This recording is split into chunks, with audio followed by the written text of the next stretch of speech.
Rubén Duarte, el entrevistador. Hola, ¿cómo estás? Arrancamos con el entrevistador, con la grata visita hoy en nuestros estudios del amigo Dardo Ramírez Bracci, abogado, historiador, profesor universitario. ¿Cómo estás, Dardo? Un gusto. Hola, Rubén. Buenos días. Un gusto. El gusto es mío estar en tu programa. Bueno, Dardo, a ver si coincidís con esta definición sobre la historia, para arrancar. Dice que la historia es una ciencia que nos permite conocer ese pasado para entender el presente que vivimos y construir nuestro futuro. Sin duda alguna, la historia forma parte de ese recuerdo de la humanidad y del hombre mismo. Coincido con esos conceptos, desde el origen mismo de que el hombre trató de recordar con Heródoto. La historia es maestra de vida, nos enseña no repetir los errores y las virtudes, volver a ejecutarlas. Creo que la historia forma parte inseparable de la existencia de los pueblos.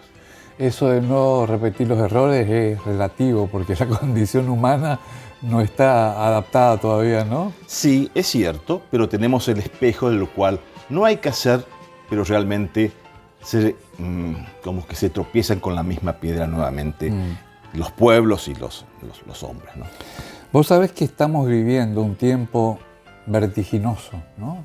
Todo es cambiante, rapidísimo cambia. La República Argentina no es la excepción al mundo. ¿De qué manera contribuye a aprender o estudiar historia en este contexto de cosas? Bueno, yo creo que el problema está en la instrucción, está en la educación. No solamente pasa con la historia, sino creo que pasa más con la cuestión de los valores, de la formación del buen ciudadano, del buen vecino, de los valores cívicos, que desde luego al fortalecer esas cuestiones se va a fortalecer todo el ámbito participativo y virtuoso de la persona. Que por eso marco la cuestión educativa en esto, trabajar en la educación del ciudadano virtuoso, del camino del bien, y saber diferenciar lo que significa la construcción del bien común. Y construyendo el bien común, la educación común, la idea común, creo que el camino está garantizado. Me gusta eso que decís, porque yo soy un convencido que estudiando la historia recreamos los valores que por ahí en estos tiempos nos hacen falta, ¿no? Sin ser pesimista, siendo objetivo, si querés. Por eso, volviendo a la definición de Heródoto, al concepto de Heródoto, aquel en la protohistoria, en la historia primitiva, es un registro en donde nos ayuda a no cometer los errores, es maestra de vida, es lo que nos enseña para volver a construir, a transformar. Pero yo creo que la historia es muy dinámica, la historia se va transformando. Lo que es vital y constante, creo que es esa necesidad de formar al hombre, al ciudadano virtuoso, al vecino con valores, porque partiendo de la persona, si uno tiene una persona con valores, seguramente va a construir una comunidad, una sociedad, un bien común con valores. Entonces está ahí, trabajar para que la persona tenga ese camino, y creo que la historia también, como ejemplo de valores, es muy, muy rica en encontrar esos paradigmas y esos modelos. Vamos a tratar hoy un par de temas puntuales que seguramente van a ser de tu interés. Vamos a hablar de los principios republicanos en las incipientes constituciones correntinas y del país, si querés. Siempre ha sido nuestra preocupación estudiar Corrientes como construcción institucional de la región y de la Argentina. Y la construcción institucional de Corrientes se va a dar como provincia fuertemente con sus constituciones iniciales. Y las constituciones, si bien tienen una formalidad escrita, tienen un plafón que son muy importantes, que son una serie de principios y valores que va más allá de lo escrito, sino que está inserto, sumergido, construida en su espíritu y en su cultura jurídica institucional. Uno no puede ser un Estado con una fuerte impronta institucional si no tiene una cultura institucionalizada del valor de esos principios. Lo mismo pasó con Corrientes.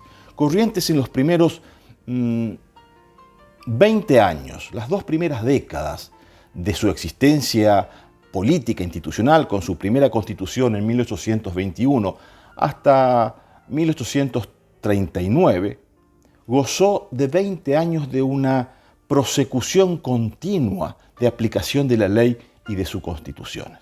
Y en ese marco no ha sido casualidad la existencia de esa impronta correntina, sino que hay un basamento de principios que estaba consensuado en la comunidad entre la clase dirigente y la sociedad en sí. Esos principios que tenían que ver de diversos aspectos, con diversos aspectos, en diversas alternativas. Principios que estaban identificados con una limitación del poder, en una alternancia de la administración pública. Se establecía en 1824 que el gobernador de la provincia no podía ser reelecto, estaba totalmente prohibida la reelección, porque eso, como buen principio republicano, garantizaba el control de las arcas, de las acciones y de la política del Estado. ¿El periodo era de 4 o de 6 años? El periodo era de 3 años y el gobernador lo elegía la legislatura. Se elegía un proceso electoral a través de la legislatura y en la legislatura, a su vez, en manera indirecta, elegía al gobernador. Y en estos principios, en este cobijo cultural institucional de Corrientes, que quiero rescatarlo porque no era simplemente una letra normativa, no era una ley expresada, sino que era una conducta. Lo podemos dar un ejemplo. En 1824, creo que en 1825, se va a producir una elección para renovar parcialmente la Cámara Legislativa. Algunos departamentos eligen sus diputados, se elegía un diputado por cada departamento. Goya elige su diputado que fue electo de apellido Igarzábal. Viene a la legislatura, trata de asumir y la legislatura le dice: señor Igarzábal, usted no puede ser miembro de esta legislatura porque es pariente directo del señor gobernador don Pedro Ferré. Razón por la cual los pliegos que acá se tienen que aprobar no van a ser aprobados y usted no va a ser considerado diputado por el departamento de Goya porque usted tiene un vínculo familiar con el gobernador. Es decir, el rechazo al nepotismo, el rechazo a aquel cobijo de familiares dentro del estado del poder. Era aquella primera corriente que rescataba los principios republicanos con esta cultura institucional que estaba hecha carne y que formaba parte de la construcción casi diaria de los correntinos. ¿Del siglo XVIII? No. Estamos hablando del siglo XIX. Estamos hablando de 1824, 1825. Ajá. Esta cuestión del nepotismo, del rechazo del nepotismo, en muy pocas provincias se daba. Corrientes la tenía hecha carne. Buscaba que el gobernador no tenga vínculos ni familiares ni sociales dentro del Estado para así garantizar una mejor administración pública y gestión de gobierno. ¿Cuándo se perdió esto? Bueno, hay un proceso muy extenso que no se puede explicar en 10 minutos, pero sí podemos decir, para no perder la idea de lo que estamos explicando, que los principios constitucionales, los principios ideados por Corrientes y su cultura jurídica, su cultura institucional, se fueron afianzando en pos de ¿qué? Fueron afianzándose en pos de la limitación del poder.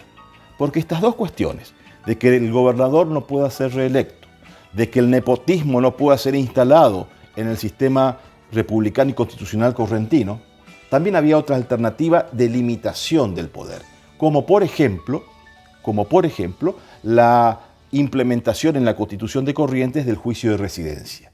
El juicio de residencia era un juicio que se aplicaba, se instrumentaba para el gobernador cuando éste terminaba su función de 3 años, que era y se ponía a controlar a control de un juez especial designado por la legislatura. Otra perspectiva de análisis en donde se muestra claramente ese freno del poder son las facultades extraordinarias. Y Corrientes tuvo, a través de una legislatura, una ley de la legislatura y un control constitucional a través de algunos proyectos que elaboró en 1847, la prohibición del uso de facultades extraordinarias y suma al poder público. Aún más, expresamente en una ley provincial en la década de 1840 establecida: la provincia no es propietaria de ninguna persona, razón por la cual la provincia debe estar sujeto a los resortes institucionales y jamás otorgar facultades extraordinarias ni suma del poder público. Estamos viendo una serie de principios que van a abonar esta institucionalización de Corrientes y esta cultura jurídica de Corrientes por la ley, por la aplicación de la ley y por el cumplimiento de la misma. En Corrientes, en esa etapa preconstituyente, la Constitución no fue letra muerta. Estuvo la ley y se la cumplió a rajatabla. Con algunas excepciones, con las incertidumbres y las revoluciones que solían ocurrir, sobre todo en esta primera parte, en la década del 20, del 30, del 40, pero siempre tratando de sobreponer aquella cuestión constitucional. Y por último, otro principio que Corrientes va a aportar a este sistema de igualdad y de republicanismo en la Argentina va a ser el intento temprano de abolir la esclavitud. En la década de 1840, Corrientes eleva un proyecto y va a ser tratado en la legislatura de la provincia para abolir la esclavitud. Una de las primeras provincias, y de acuerdo a los estudios de Abelardo Levalli, Corrientes va a tener con este proyecto uno de los antecedentes más importantes del país de la abolición de la esclavitud.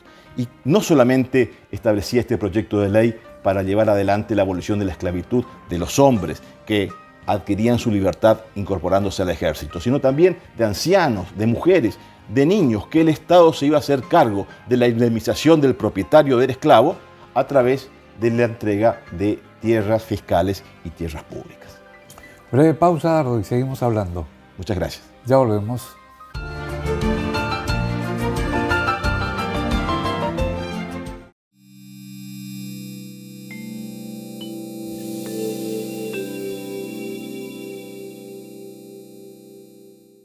Infoduarte, comunicación integral. Director Rubén Duarte. Comprobada experiencia haciendo periodismo para vos.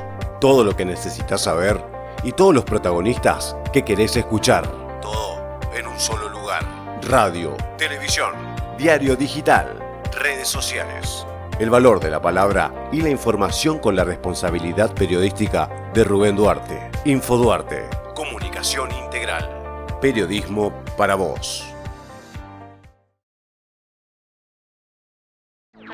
Hagamos una ciudad más limpia y sustentable. Separa plásticos, papeles, cartones, metales y vidrios y llévalos a los puntos verdes para que sean reciclados. Los encontrás en las plazas Vera, Libertad y Torrent o en los parques Mitre y Cambacuá. Conocé dónde están los demás puntos y toda la info en ciudaddecorrientes.gov.ar/reciclando juntos. Municipalidad de Corrientes. Engánchate ahora con Rubén Duarte. Ya es la hora, conéctate con él. Estate atento, mi amigo, él tiene periodismo para vos. Engánchate ahora con Rubén Duarte. Ya es la hora, conéctate con él.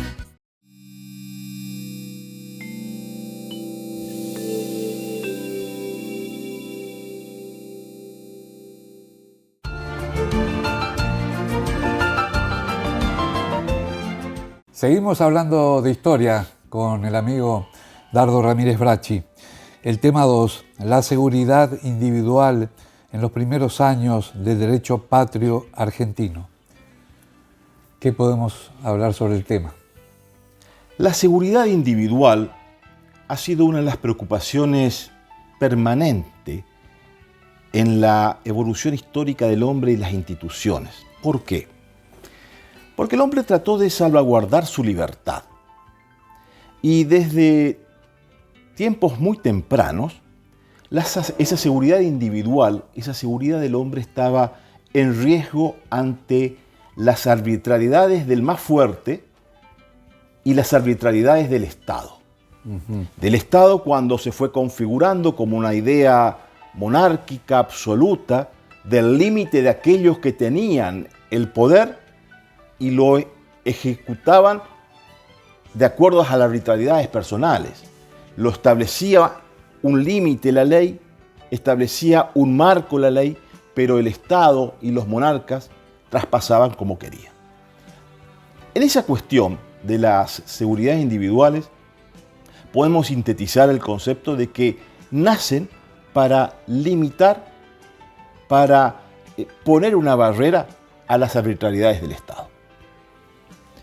Cuando nuestro país, cuando las Provincias Unidas del Río de la Plata decidieron tener su camino propio después del proceso revolucionario de 1810, una de las grandes necesidades era la organización del Estado y establecer dentro de esa organización estatal la vinculación del pacto político entre gobierno y ciudadanos. Y el rol que tenían esos derechos de los ciudadanos, de los vecinos, era vital reglamentarlas y establecerlas en un contrato social escrito. Y a partir de 1811 en adelante van a surgir una serie de disposiciones que van a entablar, recordar, establecer, sellar aquellas seguridades individuales que son fundamentales para el hombre y que son vitales para la existencia en un pacto político.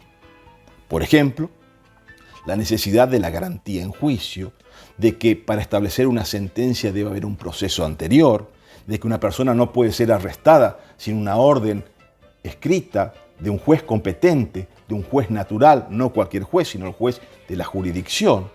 La necesidad de este gran principio que se trabajó con mucho interés y con mucho detalle a lo largo de la historia, la inviolabilidad del domicilio.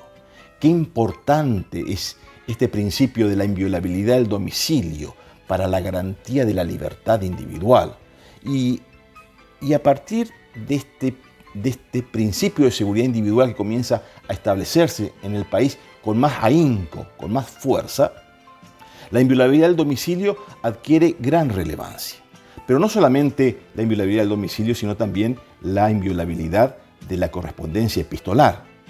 Todos principios que dejaron su huella y marcarán su camino hasta instalarse definitivamente en la Constitución de 1853, específicamente en el artículo 18. Quien lee hoy el artículo 18, uno de los artículos más importantes de nuestra Constitución, uno de los artículos de aquella primera generación de derechos, es una réplica, es el reflejo de aquel espejo, de aquel decreto de seguridad individual de 1811, que se fue repitiendo a lo largo de las décadas en otros instrumentos, pero se va a instalar definitivamente en un nicho particular que va a ser la Constitución de 1853 y va a tener vigencia hasta el día de hoy. Ese paquete de derechos nos hace libre, nos ejecuta, nos hace visible la libertad, nos garantiza la libertad. Y cuando verdaderamente las instituciones no funcionan, va a ser el primer artículo herido de muerte para que no funcione todo el sistema. También aquel primer sistema de incorporación de los primeros derechos o aquellas garantías de seguridad individuales también tenía su excepción. Establecía, sí, hay que garantizar aquellos derechos y aquellas garantías individuales, pero cuando están en riesgo los intereses del país, de la patria, como se decía en aquel momento, se podían suspender las garantías. Esa suspensión de garantías, con el tiempo, se va a incorporar a otra institución constitucional denominada estado de sitio. Cuando existe convulsión interior, ataque exterior y el poder nacional cree que está en peligro la subsistencia del país, puede suspender solamente en esas condiciones las garantías individuales, las garantías de la sociedad con el denominado estado de sitio, que debe ser aprobado por el Poder Ejecutivo, ratificado por el Congreso, pero siempre a costo y responsabilidad de los daños que pueda causar por parte del poder político que lo decidió. Pero esa suspensión también estaba originariamente en los primeros momentos de la instalación del Decreto de Seguridad Individual en 1811 en el Río de la Plata. Pero estos no son principios que surgieron de un día para otro, ni surgieron de la iniciativa de alguien en particular. Viene de lo más profundo de la historia de la humanidad. Ya en las Cortes de León, en el siglo XII, establecían la necesidad de la inviolabilidad del domicilio. Un poco más adelante, en 1215, la famosísima Carta Magna de Inglaterra, que establecía los principios de la inviolabilidad del domicilio. Más acá, con las partidas de Alfonso el Sabio, establecía la inviolabilidad de la casa. Esa era la palabra que utilizaba. No el domicilio, sino la casa. La casa y el lugar de utilización de comercio. Eran sagrados. No podía alguien arbitrariamente intervenir en la casa ni en el lugar de comercio. Sin orden de un juez, claro. Sin orden de un juez o de una autoridad competente que establezca la razón por la cual se pueda intervenir. Había algunos casos de excepción de algunos delitos que sí se podía intervenir sin orden judicial, pero estamos viendo un proceso evolutivo que va a llegar a su punto máximo de perfeccionamiento ya con el sistema republicano a fines del siglo XVIII, principios del siglo XIX. Pero esto viene de lo más profundo de aquel derecho que estamos citando, del derecho castellano, del derecho de los reinos españoles, del reino de León, del reino de Castilla, lo que formará aquella cultura que hablábamos en otras oportunidades. Una cultura jurídica, una cultura institucional, un apego a esos valores que hacen a la seguridad individual. Y esa evolución se va a mostrar en nuestra heredad. Somos herederos de aquello. Somos herederos de aquella España de la inviolabilidad del domicilio de las Cortes de León. Somos herederos de la España de las 7 partidas. Y somos herederos también de aquel sistema que nos hizo único y particular. Por supuesto, en el siglo XIX y en el siglo XX se abonarán con otras ideas venidas de otro lado, como la francesa, la norteamericana, la inglesa, pero todas van a estar formando con esa matriz que es el derecho castellano y el derecho hispano. Es decir, que desde el principio mismo de la organización de las instituciones, la libertad ocupó un lugar fundamental. La libertad era como el nido en el cual era indispensable crecer los primeros años de vida. Con la libertad, pero no, es como que se unificaba la idea de libertad en 2 aspectos. En la libertad del Estado, que se luchaba por la libertad política, y la libertad individual, la libertad de la persona, la libertad de poder vivir en libertad, la libertad de poder expresar lo que se siente, la libertad de poder transitar, la libertad de poder sentirse persona humana, siempre, desde luego, con los límites correspondientes, porque todo derecho, detrás de todo derecho, existe una obligación, y mi obligación está en el derecho del otro. ¿Te acordás cuándo fue incorporada a la Constitución la libertad de prensa? La libertad de prensa, eso va a dar para seguramente otro programa. La libertad de prensa va a ser tratada y analizada ya en 1811 por uno de los decretos de aquella impronta republicana, pero también va a tener los antecedentes, doctrinarios algunos años antes con Mariano Moreno y la creación del primer periódico. Pero para eso seguramente lo hablaremos en otra oportunidad. Seguramente que sí. Gracias, Dardo, muy amable. Gracias, Rubén. Breve pausa y estamos con Enrique de Niri.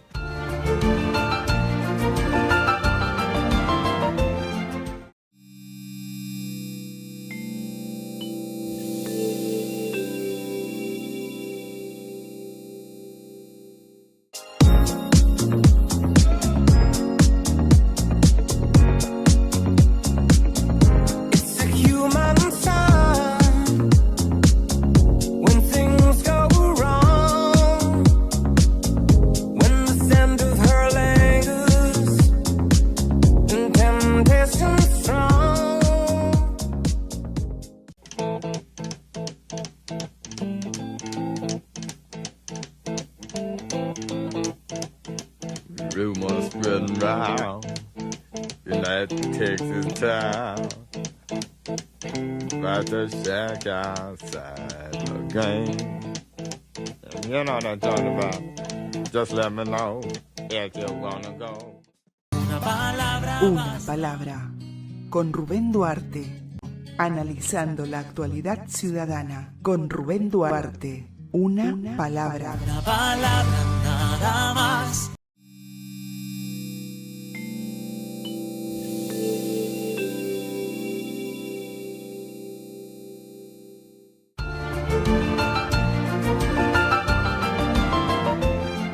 Seguimos compartiendo el entrevistador. En este caso nos visita Enrique Deniri. ¿Qué tal, Enrique? Un placer. Bien, Rubén, ¿qué tal? Buen día.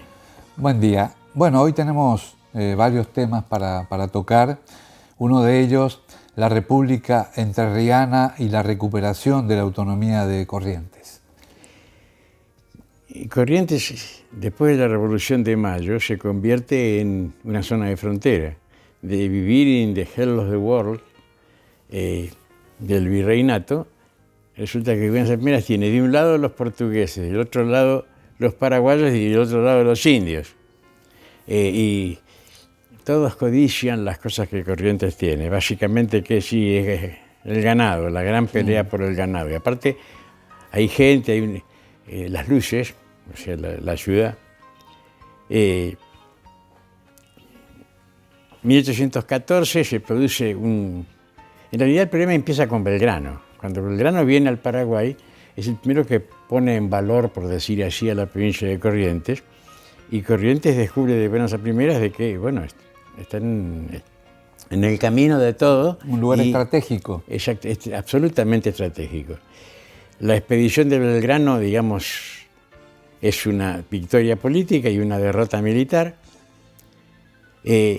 Pero lo más importante es que Belgrano se lleva a todos los correntinos a pelear con él allá en Montevideo, y allá ellos lo conocen a Artigas, y unos cuantos quedan subyugados por las ideas de, digamos, de autarquía económica, de autonomía política de Artigas, y vuelven, digamos, evangelizados con el artiguismo, y en el año 1814, cuando Artigas está peleado con Buenos Aires y arman la Liga de los Pueblos Libres, Corrientes va a ser parte de eso. Hasta el año 1820, que Artigas tiene una gran derrota en Tacuarembó. Lo derrotan los indios, por un problema de comida, toda esa... O sea, los indios no tenían... sus lealtades estaban vinculadas sobre todo con sus necesidades, cosa que es comprensible. Pensaban con el estómago, Pensaban con el ¿no? estómago, como le pasa siempre acá, a los pueblos, ¿no es cierto?, en última instancia. Y la derrota de Tacuarembó hace que los capitanes de él empiecen a pensar por las suyas. Específicamente, Ramírez, ¿no es cierto?, que es uno de los que han derrotado a los porteños en Cepeda, junto con López, y que es un buen soldado, que es un tipo competente militarmente. Y hay un gran Maquiavelo en Buenos Aires que es Zarratea. Zarratea era un tipo muy hábil, un gran comerciante. La hija estaba casada con Bouchard. Entre Bouchard y Zarratea armaban corsarios, ¿no es cierto? Buques que los armaban y él salía. Esa bandera me parece que es española. No, sí, pim, pam, pum, le sacaban todo. Y después venían, traían a Buenos Aires y repartían, ¿no es cierto? O sea, las presas. Zarratea, que era uno de los principales enemigos de Artigas, ahora se dice coopta a Ramírez y, digamos, le da armas, municiones y hasta le da una escuadrilla, la escuadrilla de Manuel Monteverde, que es un italiano que se quedó acá en el Río de la Plata. Y o sea, en aquella época una escuadrilla era una cosa muy importante, porque además dominaba el río. Ramírez tenía los hombres, entonces, bueno, entra en conflicto con Artigas, y Corrientes sigue siendo parte de la Liga de los Pueblos Libres, está bajo la égida, por decir así, de Artigas, pero Ramírez lo derrota, sistemáticamente tiene una serie de derrotas a Artigas, hasta que al final Artigas tiene que cruzar exiliándose al Paraguay. Ramírez viene a Corrientes, siempre los conquistadores piso con mis divisiones el territorio de Corrientes por el oro, el moro y la plata. La realidad es que era porque era la ambición de poder y además... Entonces entra con 600 hombres, que 600 hombres en aquella época, armados, entrando en Corrientes, eran toda la primera impresión de ese tipo la habían tenido con los guaraníes de Andresito, la van a tener no mucho tiempo antes. Pero hay una diferencia entre Artigas, Andresito y Ramírez. Ramírez se maneja muy bien con el patriciado correntino. Le saca hasta la camiseta, pero ellos lo soban. Espero que usted, con su benemérita bondad, hay que leer las cartas que le escriben, ¿no es cierto?, pasándole la brocha, como se dice vulgarmente, y él convierte a Corrientes en su capital, porque Corrientes es una ciudad que tiene todo para la época. O sea, comparado, Paraná es la bajada del río, ¿no es cierto? Todavía en 1822 recién va a ser reconocida, después que Ramírez ha muerto. Entonces, durante prácticamente un año, de un agosto a otro agosto, ¿sí?, Corrientes está en las manos de Ramírez, que fabrica una república y a Corrientes la hace desaparecer, la convierte en un departamento de su república. La única otra vez que Corrientes ha desaparecido fue con la intervención de Labello, que desapareció hasta el poder legislativo. Quedó nada más que la municipalidad. Todo lo demás es así, que fue una intervención en serio, ¿no es cierto? Jajiji, pero se quedó con todo. Y pone la estructura que genera en la República Entrerriana Ramírez es una estructura militar. Al frente hay un comandante de cada departamento de esos. A Corrientes le sacan 2 pedazos.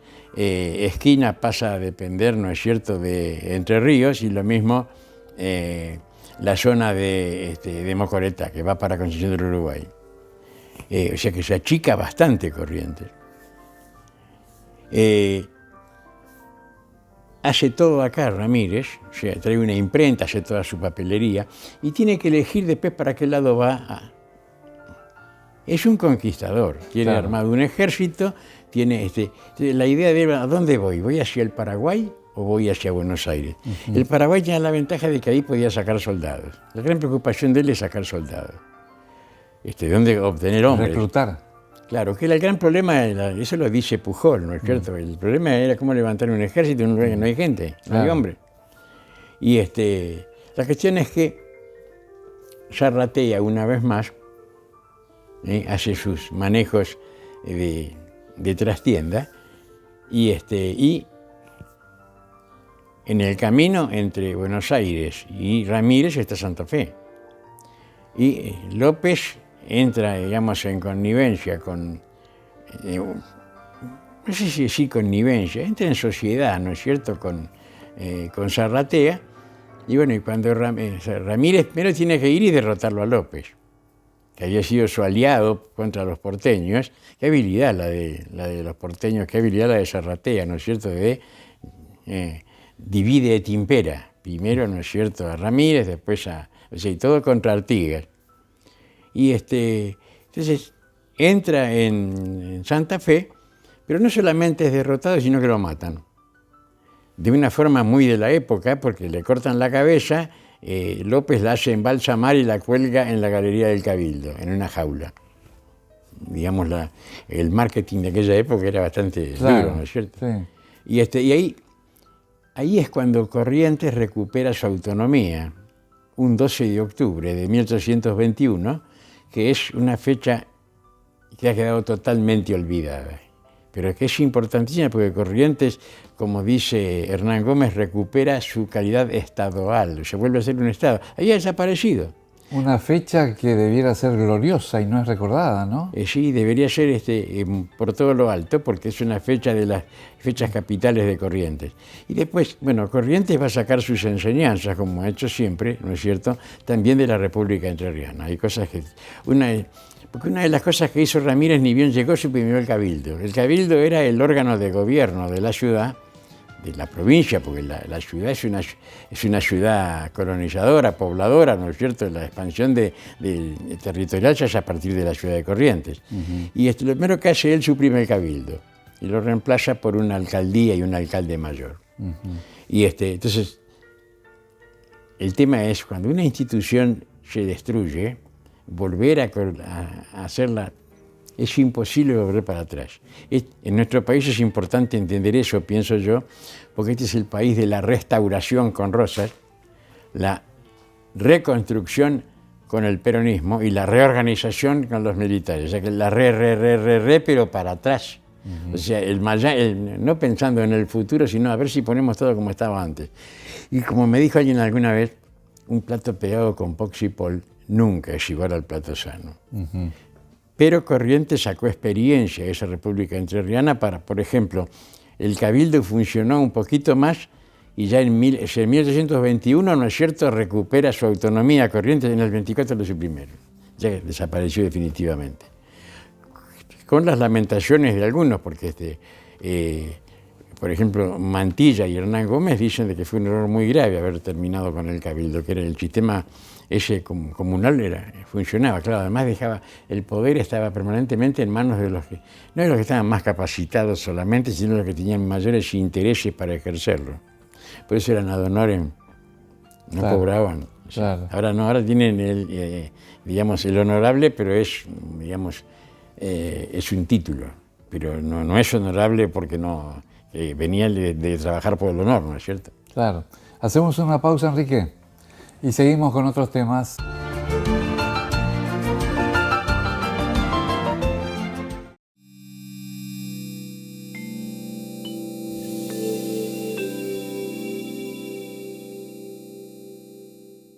Lares, alquiler de inmuebles, atención personalizada para satisfacer sus necesidades.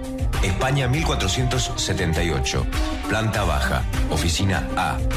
Teléfono fijo 442-1025, celular 3794-613106. Davo SRL, líder en ventas de suplementos minerales. Para bovinos y ovinos, le ofrece suplementos minerales siempre con el mejor servicio y asesoramiento, con entregas inmediatas o programadas. También disponemos de líneas completas de alimentos balanceados. No dejes de consultar. Y Davo tiene la solución. Planta industrial, ruta provincial 126 y Tarragorro, Curuzucuatiá, Corrientes. Número de teléfono 03774 156 37 841 o 15 63 78 42. Email idavosrl@gmail.com. Acércate, acá donde se pone el sol y comienza una experiencia. El río con la ventana abierta a la naturaleza y la calidez humana que se convierte en hogar, en un espacio familiar, en un rincón propicio para el trabajo o la individualidad. El Resort Chat es la sabiduría de una historia construida con manos de artesanos. Es la emoción del niño en un parque amplio, la calma del adulto que se vincula y extiende con él mismo, con sus paisajes enriquecidos. Acércate, acá, donde la jornada inspira y la noche se vuelve sorpresa. Acá, en el escenario ideal, tanto para los negocios como para los eventos. A la salud del deporte, en sus canchas de golf, fútbol y tenis. Al tributo de la obra de la madre naturaleza y su relación con el hombre. Somos el Resort Yat y Golf Club Paraguayo. Más de 30 años, uniendo lo bueno.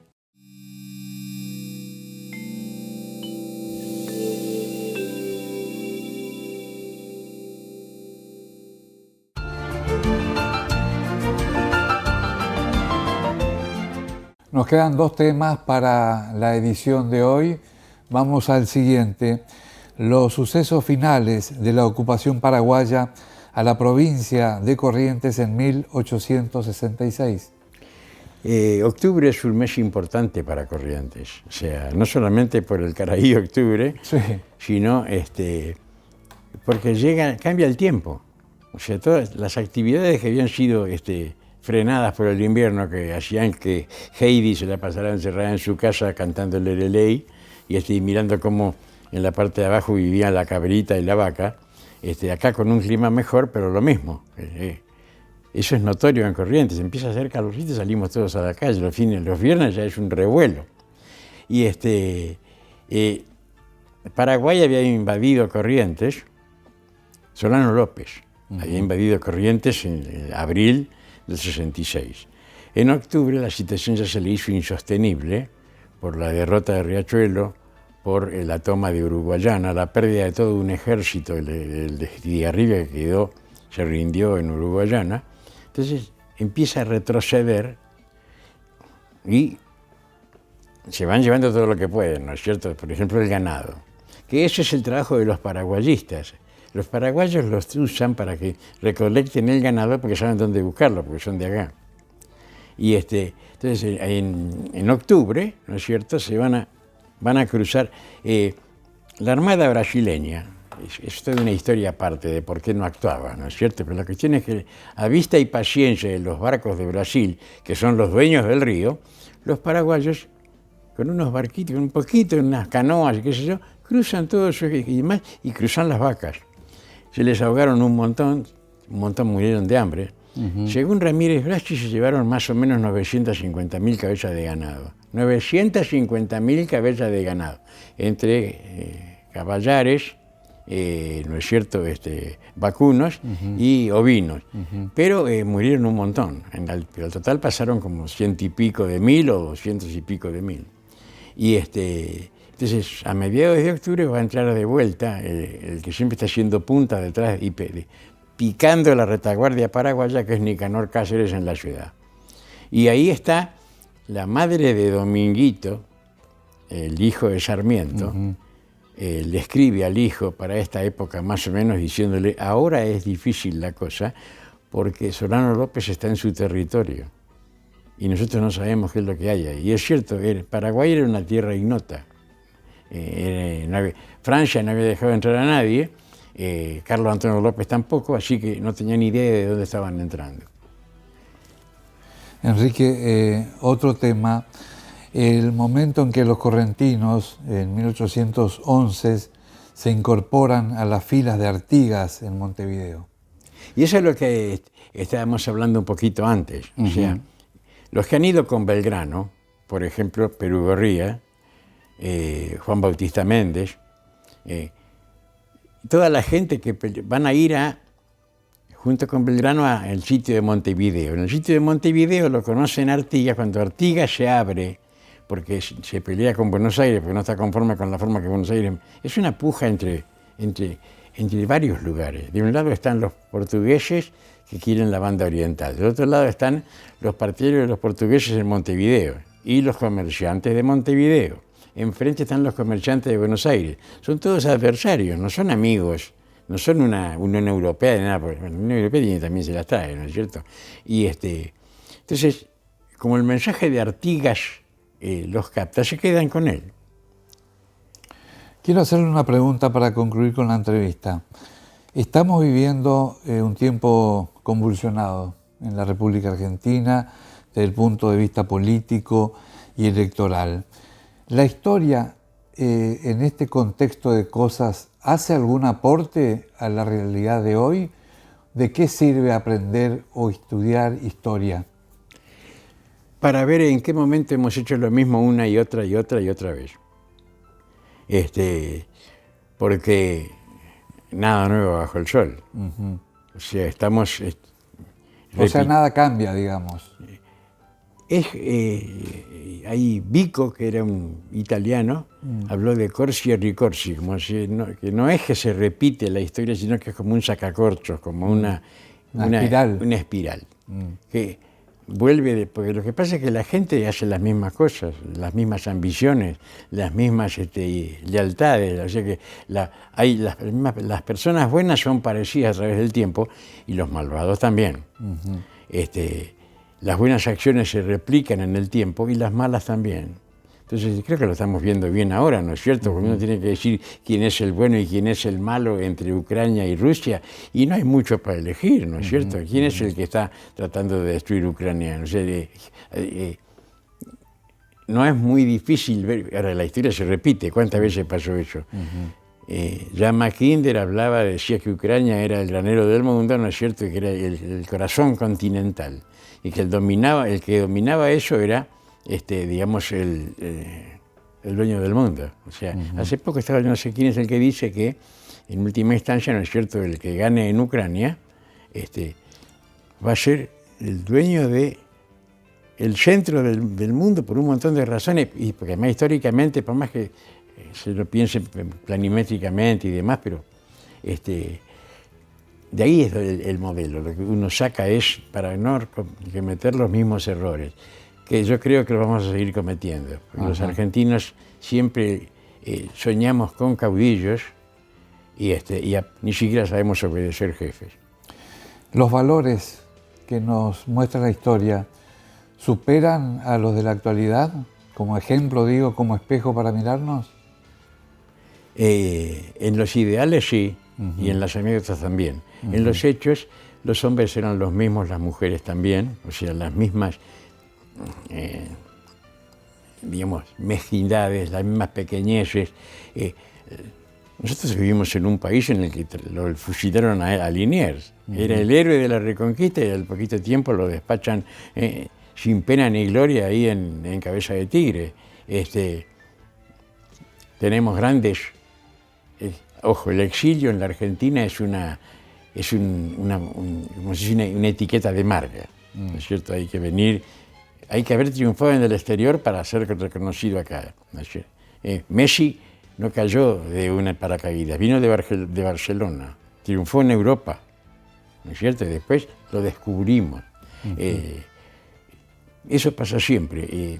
Y el modelo de exilado nuestro, el arquetipo, el paradigma del exilado, por supuesto que es San Martín, que también tenía enemigos, tipos que lo envidian. Sino, los seres humanos básicamente son los mismos. Los valores no cambian, lo que cambia es el uso que la gente hace de ellos. Hoy estaba mirando un programa en el que hablaba del tema de las migraciones, ¿no es cierto? 110.000 personas en una semana en Lampedusa, ahí en la punta de la bota de Italia. Todos hombres solos. Y dice, no hay ningún problema, hay que ver, ¿es una invasión o no es una invasión eso? ¿Por qué no hay mujeres ni chicos? Una pregunta que yo me hago viéndolo desde acá de la Argentina. Si vienen acá, ¿dónde los metemos? Si no podemos, si no conseguimos acabar con la pobreza y con la ignorancia entre nosotros, ¿qué vamos a hacer porque menos mal que están allá lejos, por ahora, ¿no es cierto? Pero va a haber siempre gente idealista que va a querer hacer las cosas bien, no bien, mejor que bien, eso sí. Y esa es la gente que hace que uno siga pensando que los valores, como uno le dice a los demás, los valores valen, no tienen un precio, ¿no es cierto? Valen la pena. O sea, era por qué y qué sé yo. Es lo que, ¿para qué sirve la música? Es una expansión espiritual. ¿Por qué me gusta? Bueno, pasa eso con muchas cosas. Yo creo que, bueno, aparte el problema es cómo hacer que los valores sigan teniendo vigencia, por lo menos para los que necesitamos que la tengan. Porque los jóvenes actuales por ahí tienen su propio sistema de valores. Así es. Que no necesariamente es el nuestro.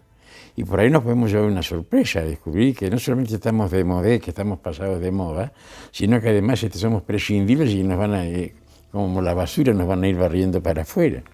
Espero que no suceda. Espero. Gracias, Enrique, muy amable. A usted, Hasta la próxima. Breve pausa y estoy con las consideraciones finales.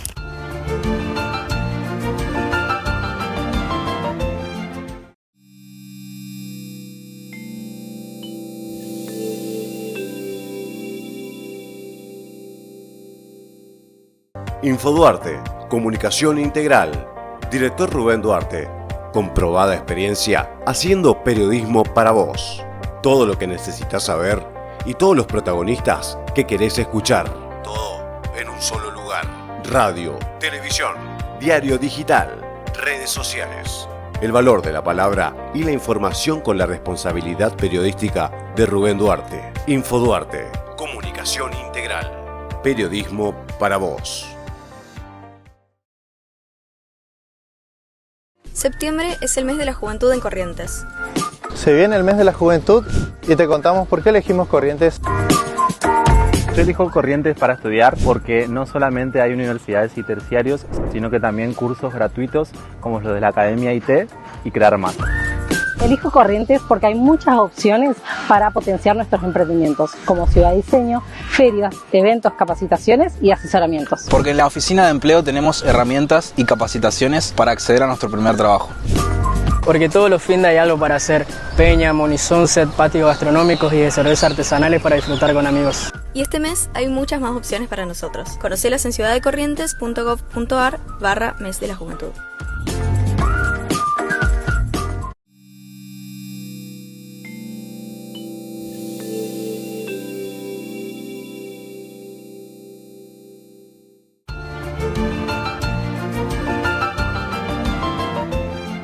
Todavía no se apagan los ecos a propósito del triunfo en el Chaco de Leandro Esdero, un referente de Juntos por el Cambio que tiene como padrino político a Gustavo Valdés, el gobernador correntino, que lo apoyó en todo, estuvo a su lado todo el tiempo y fue su principal asesor. De esta manera, Esdero logró torcerle el brazo a Jorge Milton Coqui Capitanich, que parecía tenerlas todas consigo.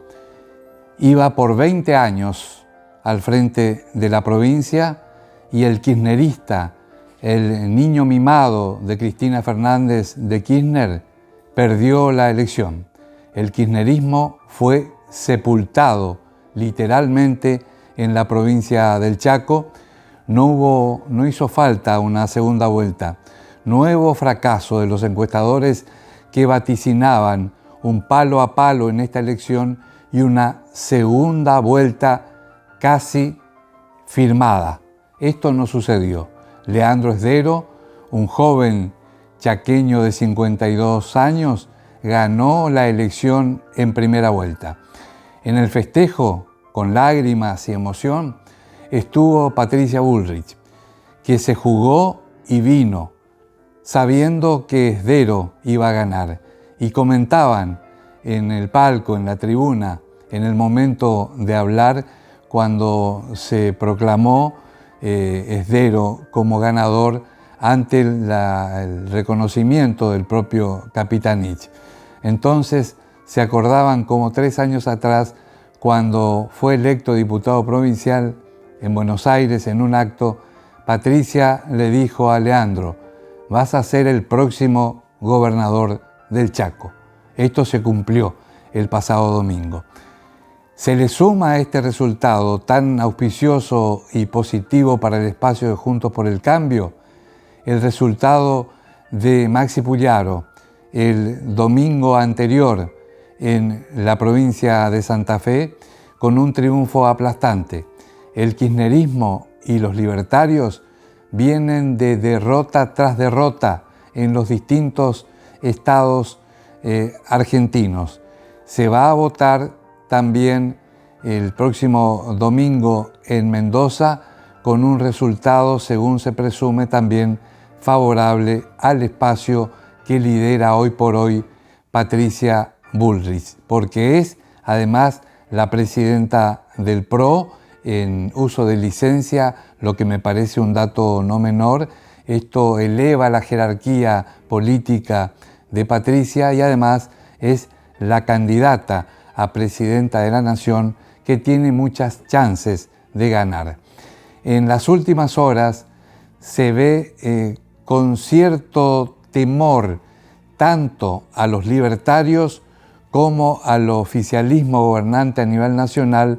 Estoy hablando concretamente de la candidatura del ministro de Economía y virtual presidente de la Nación, porque está desaparecido Alberto Fernández. Me refiero a Sergio Massa.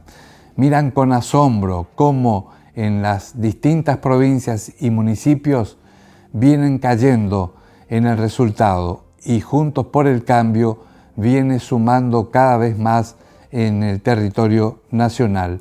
No sabemos qué puede pasar. Hay una suerte de empate técnico, si querés, si miramos lo que pasó en las elecciones PASO del pasado 13 de agosto, porque en un mosaico de 2,5 puntos se ubicaron las 3 principales fuerzas.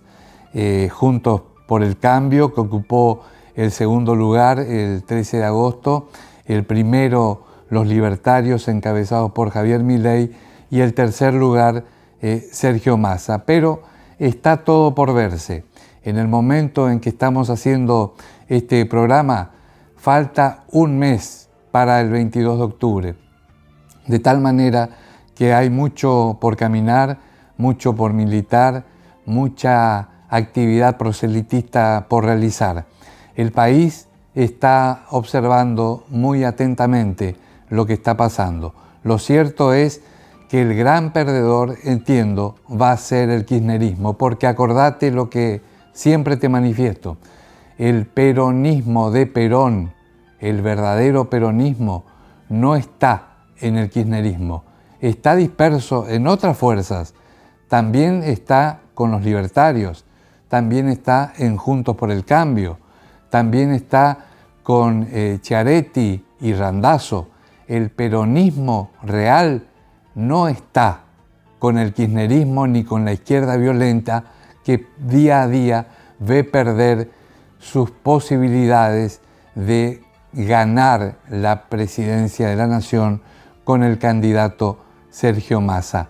La estrategia de Cristina, que hoy no se mete directamente en la campaña, está más metida en sus problemas legales con la justicia, que son muchos y la preocupan, pero sí trata de dedicarle tiempo al armado, a la ingeniería electoral en la provincia de Buenos Aires, porque cree y confía que va a ser el reducto del kirchnerismo, como ya sucedió en otros tiempos.